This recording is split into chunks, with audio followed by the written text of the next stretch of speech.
तो hello student, स्वागत है आप सबको हमारे यूट्यूब चैनल पे। और मैं हूं आपका लवली सा टीचर एसआर यादव। और आज हम लोग बढ़ने वाले हैं आगे की ओर। इक्वाटोरियल भी काम कर लिए थे, एनी पॉइंट वाला भी काम कर लिए थे और एक एक्सियल वाला भी किए थे ना। आज देखना जो कि क्लास है टॉर्क से रिलेटेड। टॉर्क क्या होता है, टॉर्क किसको कहते हैं, टॉर्क। तो आज की क्लास से आपको ये जो क्लास होने वाली है इसमें बस एक चीज का कॉन्सेप्ट होगा। कॉन्सेप्ट बस एक ही चीज देंगे, बाकी न्यूमेरिकल होगा और ऑब्जेक्टिव होगा, राइट ना। चलो तो हेडिंग बना लो सभी विद्यार्थी। समरूप विद्युत क्षेत्र में, ध्यान देना, समरूप विद्युत क्षेत्र में विद्युत द्विध्रुव आघूर्ण, विद्युत द्विध्रुव आघूर्ण पर लगा बल तथा टॉर्क ये मेरा हेडिंग है। अभी रुक जाना ऑफलाइन वाले। चलो, मतलब क्या हो रहा है, इसको मैं अगर इंग्लिश में ट्रांसलेट करूं तो हो जाएगा force on electric dipole. Sorry, वहां पे जो आघूर्ण में लिखा हूं वो नहीं होगा, सिर्फ क्या होगा, विद्युत द्विध्रुव होगा। तो force on electric dipole in uniform electric field and torque, ये आपका हेडिंग होगा। आप हेडिंग बना लेंगे। तो देखो थोड़ा सा समझो, विद्युत क्षेत्र आपका कैसा रहेगा, समरूप रहेगा। और समरूप विद्युत क्षेत्र में हम लोग इलेक्ट्रिक डाइपोल को रख देंगे। अमेजिंग करो, दिमाग लगाओ। विद्युत द्विध्रुव है ना आपका, विद्युत द्विध्रुव को आप इंग्लिश में क्या कहोगे, इलेक्ट्रिक डाइपोल। ये जो आपका इलेक्ट्रिक डाइपोल होगा, इलेक्ट्रिक डाइपोल आप किसे कहते हैं मैं आपको बताऊंगा, मैं आपको बताया भी। इलेक्ट्रिक डाइपोल को हम लोग जब रखेंगे किसी यूनिफॉर्म इलेक्ट्रिक फील्ड में तो क्या होगा। सबसे पहले तो सोचना है कि सर यूनिफॉर्म इलेक्ट्रिक फील्ड क्या होता है, समरूप विद्युत क्षेत्र क्या होता है। तो समरूप विद्युत क्षेत्र का मतलब देखो, मान लेते हैं कि यह विद्युतीय क्षेत्र है, ये विद्युत क्षेत्र है, ये इलेक्ट्रिक फील्ड है। सही विद्यार्थी समझेंगे क्या है आपका इलेक्ट्रिक फील्ड, मान लेते हैं इलेक्ट्रिक फील्ड। अगर मैं यहाँ पे परीक्षण आवेश को रखा Q0 को, तो यहाँ पर Q0 को रखने से जो बल का अनुभव किया वो मान लीजिए 2 न्यूटन का अनुभव किया। यहाँ पर जब Q0 को रखा तो 2 न्यूटन का अनुभव किया, यहाँ पर जब रखा तो 2 न्यूटन का अनुभव किया।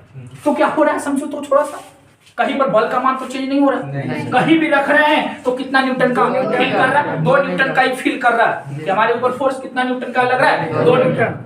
तो जब इस बिंदु पर हम इंटेंसिटी निकालेंगे तो इस बिंदु पर, अगर इस बिंदु का नाम A और इसको B और इसको क्या रखूं, इस पॉइंट पर आप इंटेंसिटी निकाल के देखो। तो पॉइंट A पर हम इंटेंसिटी निकाल रहे हैं, राइट। तो पॉइंट A पर इंटेंसिटी का सूत्र होता है वेक्टर A बटा Q0। तो क्या हो जाएगा, 2 बटा Q0 तो चेंज होगा नहीं, Q0 का कुछ मान होगा, तो 2 बटा Q0। यहाँ पर भी अगर आप इलेक्ट्रिक फील्ड इंटेंसिटी निकालते हैं तो 2 बटा Q0, यहाँ पर भी इंटेंसिटी निकालते हैं तो आ जाएगा 2 बटा, बल बटा ही ना होता है। तो बल जब जो है, जब फोर्स सेंस नहीं हो रही है, Q0 तो कांस्टेंट है, तो इंटेंसिटी सभी जगह सेम रहेगा। यहाँ भी इंटेंसिटी जो रहेगी वही इंटेंसिटी यहाँ, सभी जगह इंटेंसिटी सेम रहेगा। तो वैसा इलेक्ट्रिक फील्ड जिसके कहीं भी, जिसमें किसी भी पॉइंट पर इंटेंसिटी सेम हो जाए तो इस इलेक्ट्रिक फील्ड को यूनिफॉर्म कहेंगे। क्या कहेंगे, यूनिफॉर्म मतलब समरूप। क्या बोलना है, समरूप, दिमाग में पकड़ लीजिए। लेकिन अगर यही क्या होता है, इलेक्ट्रिक फील्ड होता, यहाँ पर Q0 कुछ, यहाँ पर Q0 को रखते, पॉइंट इसको D नाम रखते थे, तो यहाँ पर रखते तो 2 न्यूटन का फोर्स अनुभव करता, और यहाँ रख देते तो 5 न्यूटन का। तो इसको हम यूनिफॉर्म नहीं कहेंगे, यूनिफॉर्म। सबसे बड़ी बात ये होती है, थोड़ा सा लॉजिक समझो, यूनिफॉर्म इलेक्ट्रिक फील्ड का एक खास बात होता है, वो आपसे पूछता भी है, वहां पर प्रश्न करता भी है। अगर आप 35 में 35 आपका टारगेट है, ऑब्जेक्टिव 35 लगना चाहिए, कभी भी सब्जेक्टिव LLPP का भी लड़ जाता है, ऑब्जेक्टिव पर मायने रखता है। मैं आपको बताता हूँ 35 अगर यदि टारगेट है तो बस मेरे चैनल से जुड़ना है और आप लोग तो मेरे साथ साक्षात्कार सामने हैं। तो मैं आपको यही बता रहा हूँ कि एक आपको यदि 35 टारगेट लगाना है तो मेरे मुख से निकला हुआ हर लफ्ज को पकड़ना है क्या बोल रहा है, क्योंकि मैं से बोलता हूँ ऑब्जेक्टिव बोलता हूँ, बात समझ में आ रही है? लिखवाता हूँ सब्जेक्टिव, बोला ऑब्जेक्टिव। हो सकता है कुछ ऑब्जेक्टिव ना लिख पाऊं तो नोटिस करना। ए हो गया यूनिफॉर्म इलेक्ट्रिक फील्ड। बाहर से कोई भी पूछ सकता है what is uniform electric field. अरे ससुरा ऐसा फील्ड होगा जिसमें किसी भी पॉइंट पर इंटेंसिटी सेम होगा, किसी पॉइंट पर इंटेंसिटी सेम होगा। खास बात क्या है समझो, पर्टिकुलर बात मैं बता रहा हूं। इलेक्ट्रिक फील्ड इंटेंसिटी यदि यूनिफॉर्म है, तुमको पता है कि इलेक्ट्रिक फील्ड में इलेक्ट्रिक फील्ड लाइंस होता है, विद्युत क्षेत्र में विद्युत क्षेत्र रेखाएं होती है, लेकिन इसमें जो रेखाएं होगा कुछ अलग क्वालिटी का होगा। जानते हैं इसमें जितना भी रेखाएं होगा सब एक दूसरे के पैरेलल होगा, सब एक दूसरे के क्या होगा पैरेलल। तो सवाल बन गया, इस सवाल ऑब्जेक्टिव है और सब्जेक्टिव भी दाग सकता है। बिहार बोर्ड इस पगला बोर्ड कुछ भी कर सकता है, बोलेगा कि विद्युत क्षेत्र समरूप विद्युत क्षेत्र में विद्युत क्षेत्र रेखाएं होती है। पहला एक दूसरे के लंबवत, अगला एक दूसरे के समांतर, सी एक दूसरे के उल्टा, डी में नन। समरूप की बात किया है, जितना भी इलेक्ट्रिक फील्ड लाइंस होगा सब एक दूसरे के पैरेलल यूं, देख रहे हैं? Yes sir. यहाँ तक क्लियर ना? yes, बस भाई यही की तो बात कर रहे हैं। समरूप विद्युत क्षेत्र में हम रखेंगे द्विध्रुव को, ये समरूप विद्युत क्षेत्र है। yes, आज समरूप विद्युत क्षेत्र में रखेंगे इलेक्ट्रिक डाइपोल को। किसको रखेंगे? इलेक्ट्रिक डाइपोल को। मेरे यहाँ इस कोर्स को कंप्लीट होने में बाबू मैं तो हवाएं बात कर रहा हूँ ना कि अक्टूबर खत्म, डबल अक्टूबर लगेगा, माने 20 महीना कम से कम। तो आप लोग बोलेंगे सर 20 महीना तो टाइम नहीं है, टाइम तो 12 है। डबल करेंगे 6 घंटा 7 घंटा 8 घंटा साथ देना होगा तब चलेगा सर। मैराथन क्लास चले, वो मैराथन एक बार मत देना है। yes, समझ रहे हैं? yes, तो अब आइए हम लोग बात करते हैं यूनिफॉर्म समझे। यूनिफॉर्म इलेक्ट्रिक फील्ड का मतलब ऐसा फील्ड जिसके किसी भी पॉइंट पर इंटेंसिटी सेम हो, इंटेंसिटी सेम हो। तीव्रता का सूत्र होता है वेक्टर E बराबर वेक्टर F बटा Q नॉट। ऐसा यूनिट न्यूटन प्रति कूलम, न्यूटन प्रति कूलम। चलो बहुत बढ़िया, आप लोग तो टनाटन हैं जी। पूछताछ कर देंगे पीछे से, ठीक ना? ये हाँ पीछे से पूछताछ करेंगे, क्योंकि बाबू अभी जो हम बता रहे हैं वो तो आप लोग को माइंड में रख ही ले रहे हैं। आज जाकर के 2 साल पहले वाला पूछ देंगे बाबू। चलिए आइए, बहुत बढ़िया सिंपल बात मैं बताऊंगा, सब लॉजिकली बातें होगी। टॉर्क क्या होता है? इच्छुक है कि नहीं है? क्या होता होगा टॉर्क? क्या टॉर्क को क्या से सूचित करते होंगे? टॉर्क का फॉर्मूला क्या होता होगा? टॉर्क का डायमेंशन क्या होता होगा? टॉर्क का यूनिट क्या होता होगा? वाह रे वाह, टॉर्क ना। यस सर, इतना थोड़ा लगे सब इच्छुक है, काश कुछ और होता है। टॉर्क के अंदर टॉर्काइन है, बताएंगे। चलिए देखिए, देखो क्या होगा, बताओ ये क्या है आपका? यूनिफॉर्म इलेक्ट्रिक फील्ड है कि नहीं है? बोलो है कि नहीं है? यूनिफॉर्म इलेक्ट्रिक फील्ड में मैं रख दूंगा इलेक्ट्रिक डाइपोल को। ये देखो इलेक्ट्रिक डाइपोल को मैं रख दिया, यहाँ पर माइनस क्यू चार्ज, यहाँ पर प्लस क्यू चार्ज, दोनों के बीच डिस्टेंस 12, इसी को इलेक्ट्रिक डाइपोल रख दिया। आज रख तो दिया, रख दिया ना। अब समझो पॉइंट बी पर आवेश है, पॉइंट ए पर भी आवेश है, चूंकि विद्युत क्षेत्र में है यूनिफॉर्म में। इस पॉइंट पर कितना बल लगा रहा होगा? इस आवेश पर कितना बल लगा रहा होगा?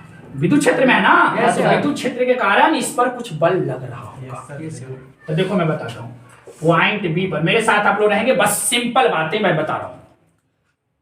पॉइंट पूरा फिजिक्स से सिंपल है for me and you, clear समझे? पॉइंट बी पर प्रेजेंट चार्ज, पॉइंट बी पर प्रेजेंट चार्ज Q पर लगा फोर्स, लगा फोर्स, लगा फोर्स। फोर्स का फॉर्मूला क्या होता है? तो चलो वेक्टर E बराबर आप लोग जानते हैं, वेक्टर A बटा Q नॉट जानते हो? वेक्टर E बराबर जानती हो क्या? हो गया नहीं हो गया? क्रॉस मल्टीप्लिकेशन किया जाता है। चलो तो इस पर लगा हुआ फोर्स को हम अगर वेक्टर F1 मान लें, क्या मान लें? Vector F1। तो उसका मान हो जाएगा Q इंटू तीव्रता। तो यहाँ पर Q का काम कैपिटल Q, हाई इंटेंसिटी तो सभी जगह सेम होगा, क्योंकि मैं बताया यूनिफॉर्म है। यूनिफॉर्म में यहाँ पर इंटेंसिटी, यहाँ पर इंटेंसिटी, कहीं भी इंटेंसिटी सेम होगी। तो चलो यहाँ की इंटेंसिटी मान लेते हैं। चलो इतना बल इस पर लग रहा है, इस आवेश पर इतना बल लग रहा है। एक चीज याद रखिए आप, एक चीज याद रखिए, मैं आपको पूरा हिलोड़ जो है, हिलोड़ रहे हैं, ध्यान देना। क्या हिलोड़ेंगे, ध्यान देना। आपको मैं बताया था कि फोर्स का जो डायरेक्शन होगा, यहाँ पर क्या होगा, फोर्स का डायरेक्शन। बताओ, बल आप लोग निकाले ना, इस पर कितना बल लग रहा है, Q इंटू वेक्टर ई, इसका डायरेक्शन क्या होगा। तो याद रखिए, चूंकि चार्ज पॉजिटिव, अगर चार्ज पॉजिटिव है तब फोर्स का डायरेक्शन विद्युत क्षेत्र का डायरेक्शन है। तो विद्युत क्षेत्र का डायरेक्शन ऐसे है, तो फोर्स का भी डायरेक्शन ये होगा। ये हो गया वेक्टर F1 का दिशा, ये हो गया वेक्टर F1, विद्युत क्षेत्र का दिशा यही ना है, देखो ना। हाँ सर, आप लॉजिक समझो ना। जब यहाँ पर आप किसी परीक्षण आवेश को रखेंगे, जैसे यहाँ पर देखो ये Q0 है, प्लस में है, ये है विद्युत क्षेत्र का दिशा ऐसे। तब विद्युत क्षेत्र जब ऐसे है, तब विद्युत क्षेत्र में कोई भी चीज को रखेंगे तो उसको ऐसे धकेलने का प्रयास करेगा, इसी तरह से धकेलेगा। विद्युत क्षेत्र का दिशा ऐसे है, तो इसके अंदर कोई भी अगर रखोगे कोई भी चार्ज को, तो उसको ऐसे ही धक्का मारेगा। दिमाग में आप रखिए। तो फोर्स का डायरेक्शन ये हो जाएगा वेक्टर F1 का। अब यहाँ पर आप आते हैं, विद्युत क्षेत्र के द्वारा इस पर कितना फोर्स लगेगा। तो यहाँ पर ध्यान रखना, पॉइंट ए पर प्रेजेंट चार्ज, पॉइंट ए पर प्रेजेंट चार्ज माइनस कितना है, पर लगा बल, कितना बल लगेगा। तो वेक्टर F2 मान लेते इसको, Q इंटू, माइनस में मत ले लेना, Q इंटू वेक्टर ई, इतना ही फोर्स लगेगा। फोर्स तो उतना ही लगेगा ना, लेकिन इसकी दिशा इधर नेगेटिव है। अगर बात करें पॉजिटिव चार्ज पर लगा बल तो विद्युत क्षेत्र की दिशा, नेगेटिव चार्ज पर लगा बल विद्युत क्षेत्र के विपरीत दिशा। ये हो जाएगा आपका वेक्टर F2, वेक्टर F2। तो जरा सोचो, दिमाग लगाओ, क्या हो रहा है। इसके दो छोर है, इस छोर पर बल ऐसे लग रहा है, देखो ऐसे, देखो हम हाथ देखना, ऐसे खींचे, ऐसे यस सर, हाँ यस सर, है देख रहे हैं, यस सर, कैसे लगेगा। लेकिन यहाँ पर असर वाला बात यह है कि इसे 10 न्यूटन खींच रहे हैं तो उधर से 10 न्यूटन, ये कहीं नहीं हिलेगा, ये कहीं नहीं हिलेगा, ये बैलेंस है, क्योंकि जितना इधर फोर्स उतना इधर फोर्स। इससे डाइपोल पे टोटल फोर्स 0 है। इस डाइपोल पे टोटल फोर्स कितना है, 0। अगर हम डाइपोल की बात करें तो अगर हम आपको बोलें कि डाइपोल पर टोटल फोर्स कितना है, तो 0, क्योंकि डाइपोल 2 चार्ज से बनता है। इस चार्ज पे फोर्स लग रहा है इतना, Q इंटू वेक्टर ई, जो कि इलेक्ट्रिक फील्ड के डायरेक्शन है। माइनस Q पर भी इतना ही फोर्स लग रहा है, लेकिन वो इलेक्ट्रिक फील्ड का अपोजिट डायरेक्शन। अगर माइनस रहेगा तो आप दिमाग में बैठा लो ना कि माइनस चार्ज पे लगा गया फोर्स का डायरेक्शन इलेक्ट्रिक फील्ड के डायरेक्शन का अपोजिट होता है। ये आप दिमाग में बैठा लो, कॉन्सेप्ट है। अगर प्लस चार्ज होती है तो उस पर लगाया गया फोर्स का डायरेक्शन इलेक्ट्रिक फील्ड का डायरेक्शन होगा। ये दिमाग में बैठा लो। तो दोनों का डायरेक्शन तो सेम है। तो दोनों क्या करेगा, ए वाला फोर्स अगर मिल जाता है तो 0 हो जाएगा, लेकिन ये दोनों करेगा क्या, ध्यान रखना बाबू, समझिए। वेक्टर F1 तथा वेक्टर F2 मिलकर ऐसे नहीं करेगा, मिलकर एक कपल तैयार करेगा, कपल युग्म तैयार करेगा। ध्यान दीजिएगा, युग्म बनाता है, ध्यान दीजिएगा, एक युग्म बनाएगा। ये दोनों मिलकर के कहेगा कि चल भाई, हमने दोनों अपने में काहे मरमिट में, दोनों मिलकर के ऐसा किया जाए कि ये जो आपका इलेक्ट्रिक डाइपोल जो है, इलेक्ट्रिक डाइपोल को इस प्रकार से ऐसे किया जाए इलेक्ट्रिक डाइपोल को। और देखो, सबसे बड़ा सवाल ये समझो आप, ये दोनों मिलकर के कपल बनाया, युग्म बनेगा। ये दोनों मिलकर के दो को बल युग्म तैयार करेगा, बल युग्म इसको लिखेंगे। कपल को क्या लिखेंगे, बल युग्म। बल युग्म बनाएगा दोनों मिलकर, क्योंकि दो को बल हो गया, युग्म ने जोड़ा, दो बल की निर्माण हुआ। अगर हम आपसे पूछे कि यार इस पर फोर्स लगा क्यों रहा है इलेक्ट्रिक फील्ड, तो देख, अगर बात किया जाए कि छोटा सा एग्जांपल आप समझो। मान लेते हैं कि अगर परिवार की हम देखें, अगर फैमिली की बात करें अपना, तो अगर मान लेते हैं कि अपने फैमिली में जितने भी लोग थे पहले से, वो एक सिंपल मतलब समझते, चाल चलन जो है गांव वाला है। Yes sir. रीति रिवाज सब गांव वाला है, खान पान सब गांव वाला है। और कोई आया, उसका बेटा जो अमेरिका पढ़ता था, कभी वो आया यहाँ पर उसका रीति रिवाज तो अलग होगा। तो जैसे ही अपने फैमिली के बीच में आया तो फैमिली वाले उस पर फोर्स करेगा, क्योंकि वो आएगा, वो अपने साथ गर्लफ्रेंड लेकर आएगा, गर्लफ्रेंड को गांव में घुमाएगा, क्योंकि अमेरिका में सब चलता है। और उसके बाद तो अमेरिका का रीति रिवाज है, तो आएगा गांव में, वो बेबी कर सही, तो गांव वाला कहेगा कि अन्ना का बेटा ऐसे है, तो फैमिली वाला क्या करेगा, फैमिली वाला उसका फोर्स करेगा कि तुम हमारे कल्चर में आओ, हमारे कल्चर में आओ, तो उसको ढलने में कुछ टाइम लगेगा यार। उसी प्रकार से इस पर फोर्स इसलिए लगाया ताकि तुम हमारे डायरेक्शन में आओ, हमारे डायरेक्शन वैसे तोरा ममोर कम कर दो, वैसे इस प्रकार से करना चाह रहा है। इस पर फोर्स इसलिए लग रहा है डाइपोल पर, ताकि डाइपोल, अच्छा डाइपोल का दिशा क्या होता है, माइनस से प्लस है डाइपोल का, इसको ऐसे जब कर देगा तो बताओ वही दिशा हो जाएगा ना। उस पर फोर्स यही लगा रहा है दिमाग में डल कि अगर कोई डाइपोल को हम रखेंगे यूनिफॉर्म इलेक्ट्रिक फील्ड में तो फोर्स क्यों लगाता है, ताकि वह डाइपोल इलेक्ट्रिक फील्ड के पैरेलल हो जाए, यूं। समझ बात को? ये दोनों युग्म बल युग्म मिलकर के इस पर फोर्स लगाएगा। तो हम लोग करेंगे क्या, बल युग्म का आघूर्ण निकालेंगे। बल युग्म का आघूर्ण को कितना घुमा सकता है, बल युग्म का आघूर्ण, मोमेंट ऑफ कपल, बल युग्म का आघूर्ण निकाल रहे हैं। इसी को हम लोग बोलते हैं टॉर्क। क्या बोलते हैं? टॉर्क। हम लोग टॉर्क निकालेंगे। बल युग्म का आघूर्ण माने दोनों मिलकर किस तरीके से घुमाएगा, किस तरीका से होकर के घुमाएगा। मान लेते हैं कि ये जो आपका इलेक्ट्रिक डाइपोल है वह इलेक्ट्रिक फील्ड लाइंस के साथ थीटा कोण बना रहा है।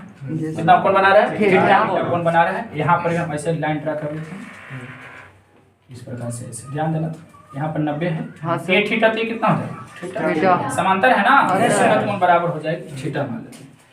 तो बल युग्म दोनों मिलकर के बल युग्म बनाया, बल युग्म का आघूर्ण निकाल रहे हैं। आघूर्ण का मतलब दोनों मिलकर के किस तरीका से घुमा रहा है, उस आघूर्ण को हम लोग टॉर्क कहते हैं।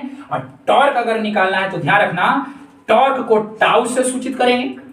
टॉर्क को टाउ से, देखो टाउ कैसे लिखा है, टॉर्क को क्या से सूचित करेंगे, टाउ से ऐसे देना है, आई मोड़ देना है जी सर। तो टॉर्क को टाउ से सूचित करेंगे। टॉर्क निकलेगा कैसे, दिमाग लगाओ, कैसे टॉर्क निकलेगा। तो टॉर्क कहता है कि फोर्स तो इस डाइपोल पर दो तरह के लग रहा है, एगो प्लसों के ऊपर लग रहा है फोर्स, माइनसों के ऊपर लग रहा है फोर्स। लेकिन कोई एगो फोर्स ले लीजिए, कोई एगो फोर्स लेना है, Q इंटू वेक्टर ई में ले लिया, कोई एगो फोर्स लेना है आपको। और इसको वेक्टर फॉर्म में नहीं लेता हूँ, थोड़ा सा मैग्नीट्यूड लेता हूँ, Q इंटू ई ले रहा, Q इंटू ई। और ध्यान रखना, टॉर्क का मैं एक्सप्रेशन निकाल रहा हूँ व्यंजक, इसके लिए मैं दो फोर्स में से एक फोर्स लिया, मल्टीप्लाई करूंगा। उसके बाद ये जो डाइपोल है, डाइपोल के बीच के मिनिमम डिस्टेंस लेना है, इसके बीच का मिनिमम डिस्टेंस। तो मिनिमम डिस्टेंस ये है, मिनिमम डिस्टेंस, इसको नहीं बोलेंगे मिनिमम डिस्टेंस, इसको बोलेंगे, इसको बोलेंगे। तो इसको निकालो आप, ये अगर हम ए बी अगर इसको सीधे दें तो बीसी को मिनिमम डिस्टेंस बोलेंगे। परपेंडिकुलर डिस्टेंस, लंबवत दूरी। कौन दूरी लेना है? लंबवत दूरी। टॉर्क का अगर कोई फार्मूला पूछे ना तो बहुत सिंपल है, बल गुणा लंबवत दूरी, लंबवत दूरी। तो बल हमें वो ले लिए और लंबवत दूरी हमें निकाल लेंगे। तो बीसी कैसे निकलेगा, सिंपल, ए बी सी आपको त्रिभुज देख रहे हैं, समकोण है कि नहीं है, समकोण त्रिभुज है। आपको कर्ण पता है, लंब के सामने वाला कर्ण, आपको कर्ण पता है, लंब निकालना है, साइन थीटा निकालिए। तो साइन थीटा इस त्रिभुज में अगर चल के निकालते हैं तो साइन थीटा बराबर क्या हो जाएगा, लंब हो जाएगा आपका BC और कर्ण हो जाएगा आपका 12 हो जाएगा। तो BC बराबर क्या हो जाएगा, बोलो BC बराबर बोलो, sine theta into 12, sine theta into 12, बोलो सही है सब कोई। तो यहाँ पर रख देंगे साइन थीटा इंटू 12, ये हो गया। अब इसको देखो किस तरीके से हम करेंगे, ध्यान देना सही विद्यार्थी, तो नहीं लिखेगा ना यार, इतना में हम लोग काम कर लेंगे, थोड़ा सा देखना। यस सर, ठीक है, समझ लेंगे ना। Yes sir. टाउ को बराबर ए भी देखो Q हो गया और यहाँ पर 12, यहाँ पर साइन थीटा, ये ना है जी सर। Q इंटू 12 को क्या बोलते हैं, P। ई 10 के 10 है और साइन थीटा 10 के 10। अच्छा, इसको हम ऐसे लिख सकते हैं क्या, पूरा को vector P cross vector E, पढ़ो 11th class. Vector A cross vector B का सूत्र AB cos, sorry AB sin theta, AB sin theta पता है। Yes sir. तो PE sin थीटा को मैं लिखा vector P cross vector E, vector P cross vector E, vector P cross vector E। Torque का ये एक्सप्रेशन है, formula. याद रखो, टॉर्क का फॉर्मूला यदि निकालना है तो टॉर्क क्या होता है मैं आपको फिर से बता रहा हूँ, कोई बात नहीं, बस सिंपल बातें हैं। देखो क्या किया था, सही विद्यार्थी समझेंगे। एक आपका इलेक्ट्रिक फील्ड था, वो भी यूनिफॉर्म। क्या था? यूनिफॉर्म था। यूनिफॉर्म का मतलब मैं बताया कि कहीं भी इंटेंसिटी सेम होगी, तो हम इंटेंसिटी ई ले लिए थे, वेक्टर ई, सभी जगह इंटेंसिटी वेक्टर ई लिया है। ये इलेक्ट्रिक डाइपोल रखा, डाइपोल के बीच का यहाँ पर चार्ज माइनस क्यू, यहाँ पर चार्ज प्लस क्यू। जब रखा तो यहाँ पर दो आवेश है, दोनों पर फोर्स लगेगा, इस पर यहाँ पर प्लस क्यू, यहाँ पर माइनस क्यू, इस पर फोर्स लगेगा इतना। यहाँ चूंकि प्लस चार्ज है इसलिए इस फोर्स का डायरेक्शन इलेक्ट्रिक फील्ड का डायरेक्शन ये वाला ले लिया, और ये नेगेटिव चार्ज है इसलिए इस पर जो फोर्स लगेगा उसका डायरेक्शन इलेक्ट्रिक फील्ड का अपोजिट डायरेक्शन। दोनों फोर्स लगा, अगर दोनों फोर्स अगर हम जोड़ दें, पूछता भी है कि कौन से विद्युत क्षेत्र में विद्युत द्विध्रुव पर कुल बल 0 होता है, तो कुल बल इस पर 0 होगा। कुल बल अगर जोड़ेंगे तो इधर इधर टोटल बल 0 हो जाएगा। तो समरूप में यूनिफॉर्म विद्युत क्षेत्र में टोटल फोर्स कितना होगा? 0। ये दोनों क्या करेगा? काटेगा नहीं एक दूसरे को, ये दोनों मिलकर कहेंगे यार बात करते हैं, दोनों मिलकर इसको सीधा करते हैं, यानी कि दोनों मिलकर के कपल तैयार करेगा, बल युग्म, और बल युग्म बनाएगा, और उस बल युग्म का मैं घूर्ण निकाला, किस तरीके से घुमा रहा है, तो मोमेंट ऑफ कपल। तो बल युग्म का आघूर्ण हम लोग निकाले, उसी को हम लोग टॉर्क कहते हैं। बल युग्म का आघूर्ण पूछे चाहे टॉर्क पूछे, एक ही चीज है। टॉर्क को टाउ से सूचित करेंगे, और टाउ निकालने का सूत्र है कि दोनों पर जो लगा, दो तरह के फोर्स लग रहा था, माने फोर्स दो था लेकिन दोनों का मैग्नीट्यूड सेम था ना, डायरेक्शन अलग अलग है ना, मैग्नीट्यूड तो सेम है ना, तो कोई एक का मैग्नीट्यूड लिया, उसके बीच के परपेंडिकुलर डिस्टेंस लिया। परपेंडिकुलर क्या लिया? डिस्टेंस। ये वाला डिस्टेंस निकाला तो sin थीटा बराबर BC बटा क्या होता है, पता है ना, BC बटा माने ये लंब बटा कर्ण, तो कर्ण में हमने ले लिया 2l, तो यहाँ से हम लोग BC का मान निकाला तो sin theta into 2l। q into 2l को पीछे वाला लेक्चर में क्या बताया था? p, और e दस के तरह से sin थीटा लेस लाइन, तो vector p cross vector e। कभी-कभी आपको ऐसा भी देता है कि निम्नलिखित में टॉर्क का एक्सप्रेशन है, vector e cross vector p की हो रहेगा, vector e cross vector p, तो वहां पर ये दिमाग ना लगा, देखो इसको भी तोड़ेंगे तो EP sin theta, EP sin theta और P sin थीटा में अंतर है, मैं आपको बता रहा हूं, मैं आपको पूरी तरह से बता दे सकता हूं। देखो तो बाबू समझो, vector e cross vector p torque का एक्सप्रेशन नहीं होगा, टॉर्क का एक्सप्रेशन होगा vector p cross vector e, ये आगे p रहना सी, बाद में e रहना, क्योंकि मैं आपको बता दिया हूं 11th क्लास में ही कि जो क्रॉस होता है, दो वेक्टर का cross is not commutative, commutative नहीं होता है। तो आप vector p cross vector e और vector e cross vector p को एक जैसा ना समझें, वो अलग अलग चीज है। तो टॉर्क का एक्सप्रेशन हो जाएगा vector p cross vector e। Pause करके आप लोग चलो ध्यान देना बाबू, टॉर्क का एक्सप्रेशन क्या हुआ याद हुआ? टॉर्क का एक्सप्रेशन हो जाएगा, बोलो, vector p cross vector e, तोड़ो इसको, P sin theta, P sin theta एक टॉर्क का एक्सप्रेशन हुआ। अच्छा पूछेगा कोई कि टॉर्क क्या होता है? सदिश के दिश, तो ये यार सदिश है, क्योंकि दो वेक्टर का क्रॉस सदिश होता है, तो torque is vector quantity, torque is vector quantity, torque सदिश। टॉर्क का मतलब क्या? बल युग्म आघूर्ण, बल युग्म का आघूर्ण, उसी को टॉर्क कह रहे हैं। अच्छा बताओ कि टॉर्क मैक्सिमम कब होगा? टॉर्क मैक्सिमम कब होगा? जिसे मैक्सिमम अधिकतम कब हुआ था? देखो ये छिता हुआ था ना, देखो यूनिफॉर्म इलेक्ट्रिक फील्ड, और इसी में मैं रखा था किसको? डाइपोल को। सही विद्यार्थी ध्यान देना, यस सर, हम कोई कंप्रोमाइज ना पूछेंगे, इधर से फोर्स लग रहा था, इधर से वो फोर्स लग, ठीक है, ये लग रहा था q इनटू वेक्टर e, यहाँ पर फोर्स था q इनटू वेक्टर e, ये था ना, यस सर, लेकिन माइनस के कारण इसका डायरेक्शन नहीं था, डिस्टेंस क्या था? 2l। टॉर्क मैक्सिमम मतलब समझें, इसको कब ज्यादा घुमाना पड़ेगा? जैसे ऐसे है तो कुछ तो घुमा हुआ है, तुरंत ऐसे निवरा देते, माने कुछ तो घुमा ला ना बाबू, तब बाबू लगे। अच्छा लेकिन अगर ये सीधे खाड़ रहे तो के नाम टाइम लगती नहीं, अगर ऐसे रहेगा तो बताओ, ध्यान देना कि अभी इलेक्ट्रिक फील्ड के साथ थीटा कौन बना रहा है? जब यही ऐसे पूरा सीधा हो जाएगा डाइपोल तो थीटा कितना हो जाएगा? 90। जब थीटा 90 रहेगा तो टॉर्क मैक्सिमम रहेगा, दिमाग में रखिए, जब थीटा 90 रहेगा तो टॉर्क मैक्सिमम। आई जब ऐसे ई डाइपोल को कोई जा करके अभी ऐसे है ना, और डाइपोल के ऐसे रखता है, इसका यूनिफॉर्म इलेक्ट्रिक फील्ड क्या करता है? प्रयास करता है कि वो हमर डायरेक्शन में आ जाए, ऑलरेडी ओकर डायरेक्शन में तू रख दिली है, तो ओकरा घुमावे के जरूरत है। थीटा कितना है अभी बताओ तो? 0। अब थीटा कितना है? Theta 90 torque maximum, theta 0 torque 0, क्योंकि थीटा जब यहाँ 0 रखेंगे छोटी तो साइन 0 0, आज 0 इंटू का छूट जाए 0, तो टॉर्क कितना हो जाएगा? 0। ये ऑब्जेक्टिव निकले थे पूछते ना कि समरूप पूछना, ठीक ना, मैं को बता रहा हूँ, सबका सहेली होता है, सब एक जैसा पढ़ावेगा तो ना काम चलेगा। टॉर्क का एक्सप्रेशंस मैं आपको बताया, फिर बता रहा हूँ कि टॉर्क मैक्सिमम कब होगा, मतलब इस पर आघूर्ण कब मैक्सिमम, कब ज्यादा घुमाना पड़ेगा। जब थीटा रहेगा कितना डिग्री? 90, तो टॉर्क ज्यादा होगा, कितना होगा छोटी? P होगा, क्योंकि साइन 91 P ना बचेगा, तो टॉर्क हो जाएगा। याद रखिएगा, कभी कभी पूछता है कि निम्नलिखित में ये कौन बल युग्म का अधिकतम के लिए व्यंजक है? अधिकतम के लिए पूछेगा कि टॉर्क के अधिकतम का व्यंजक है, और ऑप्शन नंबर ही दे देता है ये, लेकिन कहेगा ओ माय गॉड, ये तो पढ़वे कर लिया P sin थीटा, लेकिन ससुरा तुम भूल रहा है रे, वो मैक्सिमम बोला है। तो क्या बोला है? मैक्सिमम में टॉर्क का एक्सप्रेशन P हो जाएगा। क्या हो जाएगा? P।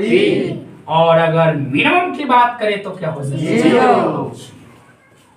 ये दिमाग में आप रखिए। अब अगर कोई एकरा ऐसे रख देते तब आप गधा है, पोस्टर ऐसे कैसे रखेगा यार? जब रखो तब ऐसे रखो थीटा पे, या आप ऐसे रख सकते हो, ऐसे रखने का मतलब कान निकाले था, या आप इसको ऐसे रखो तो ऐसे रखोगे तो थीटा 0, थीटा 0 टॉर्क 0, 90 डिग्री पर रखोगे तो थीटा 90, तो टॉर्क मैक्सिमम। टॉर्क कौन सी क्वांटिटी? टॉर्क कौन सी क्वांटिटी?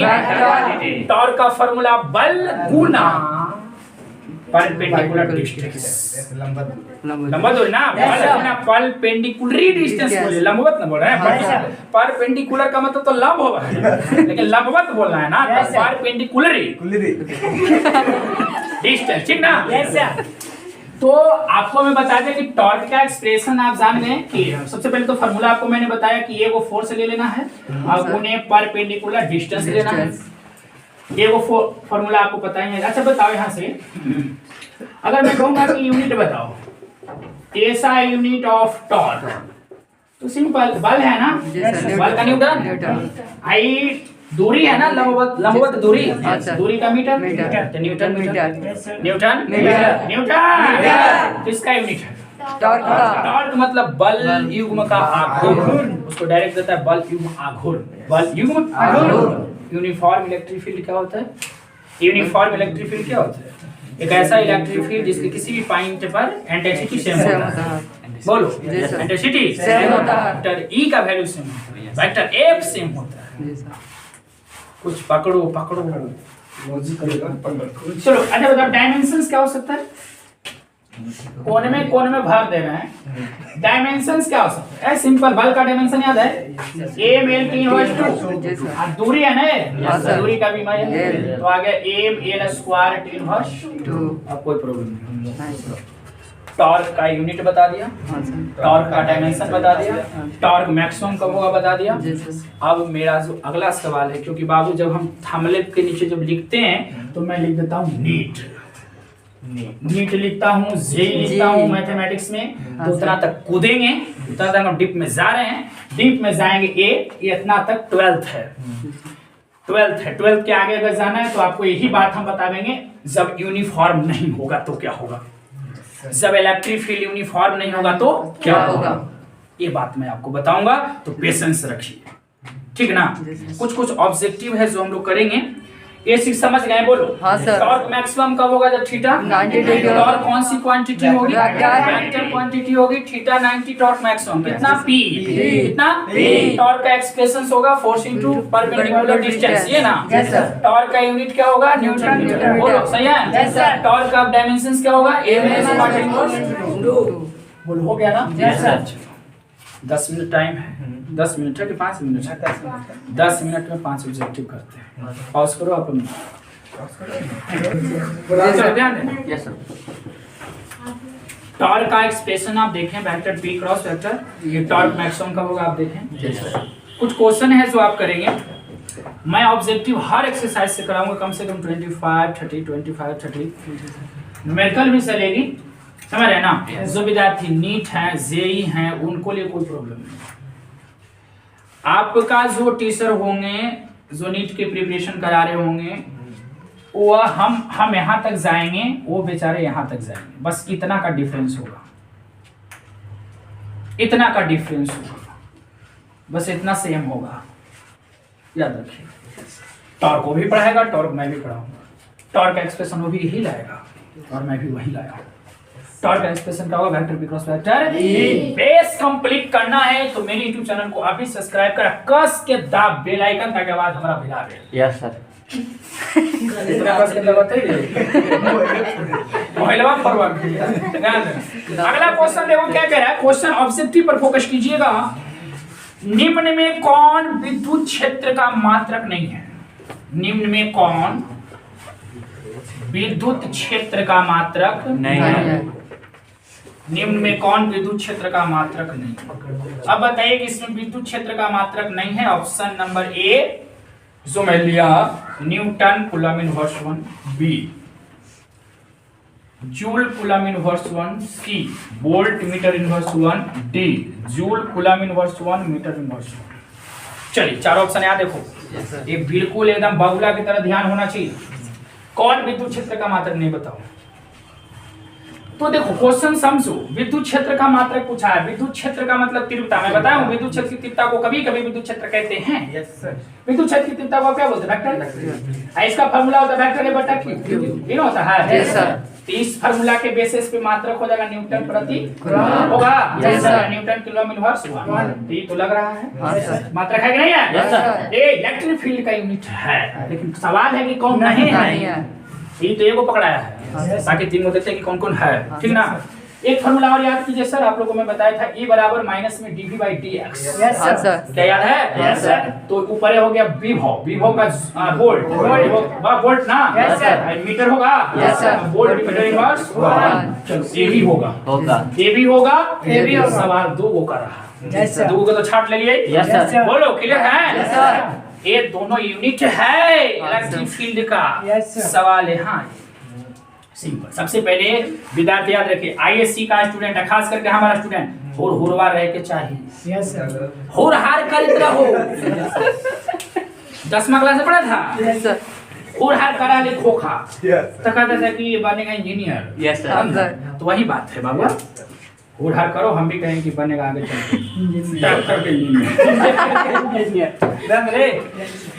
सबसे पहले हुरहार कर, ये होता क्या है तो ध्यान देना। आइए चीज नोटिस कर तो, देख है, देखो ना थोड़ा देर जूल कूलम इनवर्स 1 है, जूल कूलम इनवर्स यहाँ पे, ये दोनों है यूनिट, इधर पर फोकस नहीं है, बस दोनों में से छांटना है। तो देखो मैं बता, विभव के फार्मूला होता है W/Q according to 10th class. अभी मैं विभव नहीं बताया हूँ इसलिए मैं आपको दिमाग में फर्स्ट नहीं डाल रहा, लेकिन 10वां में पढ़ना था। V बराबर W/Q। इस फार्मूला से आप विभव का मात्रक निकालो, तो कांच का हो जाएगा जूल, आवेश का कूलम, जूल प्रति मीटर है। Yes sir. और इसी को ना वोल्ट का ले होगा, इसी को वोल्ट कहते हैं।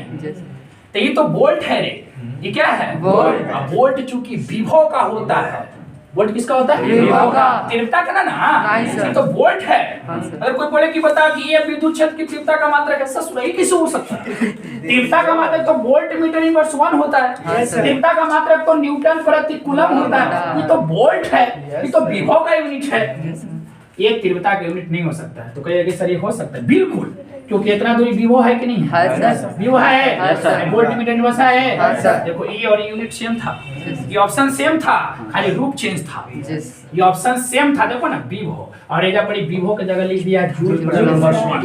बोलो क्लियर है कुछ? Yes sir. A unit same था, ए यूनिट इस फार्मूला के बेसिस पे, और ये है विभव का यूनिट, तीव्रता का नहीं है, इसलिए आपका ऑप्शन करेक्ट कौन होगा? बी। करेक्ट ऑप्शन सही है, बी होगा आपका, कि यही जो है तीव्रता का यूनिट नहीं। क्वेश्चन कहीं से भी दे सकता है घुमा के, कितनों घुमा के देगा, हम जो क्वेश्चन कराए हुए रहेंगे वही रहेगा, आप लोग को घूमना नहीं है। वो क्वेश्चन वही रहेगा बाबू, लेकिन याद रखिए थोड़ा सा आप लोग भी मेरे साथ घूमना शुरू कर दीजिए, समझे? कभी चलिए शेर शाह के मकबरा देख, कभी चलिए ना कहाँ चल आरभट के देखे, वो तो आरभट का हम एक दिन देख लिए गेल नहीं घूमे पाइप पहन के घूम रहा तो देखिए हम आरभट के सब गणित के देखे। चलिए आगे देखना है, ध्यान देना। चलो अगला क्वेश्चन है बउआ, एकदम ध्यान से समझो, ये समझ में आया? ऑफलाइन वाला बोल रहे, ऑनलाइन वाला कच्चा से कमेंट मार किस समझ गए, ध्यान देना। चलो बउआ, एसआई सिस्टम में माने एसआई पद्धति में एप्सिलॉन नॉट का मात्रक होता है, याद है आप लोग का? एप्सिलॉन का मात्रक याद है क्या रे? क्या याद है बोलो? ऑप्शन दे रहे हैं, ऑप्शन दो। फराडे मीटर में जोड़ते रह जाना, ना मिलता हो खोजे पड़ता हो। न्यूटन मीटर इनवर्स 1, अगला option coulomb square newton inverse 1 और मीटर इनवर्स 2 सी है बउआ कूलम वोल्ट इनवर्स 1, डी है आपका newton metre square coulomb inverse 2। बोलो कौन करेक्ट है? डी सही है, डी सही है कि बी सही है? बी सही है, बी करेक्ट होगा। बी क्या होगा? करेक्ट ऑप्शन होगा। देखो कैसे ध्यान है बउआ, एप्सिलॉन का मात्रा क्या है? अच्छा बताओ तो आप लोग एप्सिलॉन का वैल्यू क्या होता है? 8.85 4 ना? Yes sir. 4 10 के पावर -12 फराडे मीटर इनवर्स ना? Yes sir. इस फार्मूला के बेसिस पे तो ये होगा यूनिट। Yes sir. डरना मत। देखो सबसे बड़ी चीज है बैलेंस। Yes sir. स्थिर रहो, एग्जाम सेंटर हो चाहे कोचिंग हो चाहे बाहर कोई आदमी पूछे, स्थिर सबसे पहले रहो, उसके बाद कहो कि बोलो, क्वेश्चन करो। और सबसे पहले अपने में थोड़ा सा रहना चाहिए ईगो, पूछेगा ऐसे ही बता दे ये सब कितना जाना है। इस तरीका से ईगो होना चाहिए हर स्टूडेंट की। सामने वाला को एकदम जीरो समझो अपना। Yes sir. हम भी पूछे जीरो समझो, लेकिन मार दो फलान। एप्सिलॉन के बारे में देखें, अब यहाँ से फार्मूला देखो एप्सिलॉन का। F बराबर क्या जानते थे? 1/4 पाई एप्सिलॉन Q1 Q2 बटा r²। निकाल रहा हूँ इसका सूत्र हुआ। जी सर। उलट दे दोनों दाने से, या गुना कर लेना रे, छोड़ना भी उलट दे। तो 1/f बोले, हां सर। आइए बोले 4 पाई एप्सिलॉन और r² Q1 Q2। हमको इसका चाहिए फार्मूला। Yes sir. तो देखो इसको रहने देते हैं, 1/f रहने देते हैं, भागा में गुना में तो भाग में, आई पूरा गुना में तो ऊपर चल गया भाग में, सॉरी भाग में था ना, ये गुना में आ गया। इधर बच गया 4 पाई एप्सिलॉन, वर्जन इधर उधर आता ना है। हां सर। अब हो गया आवेश के कूलम तो कूलम स्क्वायर, बल के न्यूटन, दूरी है तो मीटर के स्क्वायर होगा। Coulomb square newton inverse 1 metre inverse 2 बराबर 4 पाई एप्सिलॉन। इसका कोई यूनिट होगा नहीं, 4 पाई कांस्टेंट है, कोई नहीं होगा। तो हो गया c square inverse 1 metre inverse 2 बराबर एप्सिलॉन। एप्सिलॉन का मतलब देखो, और इसी में से हम इतना को बोले थे c स्क्वायर इनवर्स 1 और मीटर इनवर्स 2 में से वो हम ले लिए थे ऐसे। Yes sir. ऐसा इतना को फराडे बोले थे, याद है? कभी हमारा क्वेश्चन टेस्ट कर देगा ना तब दे दोगे कि निम्नलिखित में कौन फराडे है, ये आपको रहेगा, ठीक ना? ये भी रहेगा और ये भी रहेगा, तो देखना इसको फराडे कहते हैं। तो क्या कहते हैं? फराडे। एक फराडे में कितना कूलम? 96,500। एक ESU में कितना कूलम? गलत जवाब, 1/3 गुणे 10 के पावर 9 कूलम। माइनस उल्टा है ना रे, आप लोग उल्टे हो ना, दिमाग उल्टा करो। ठीक है, सेवा समाप्त करेंगे।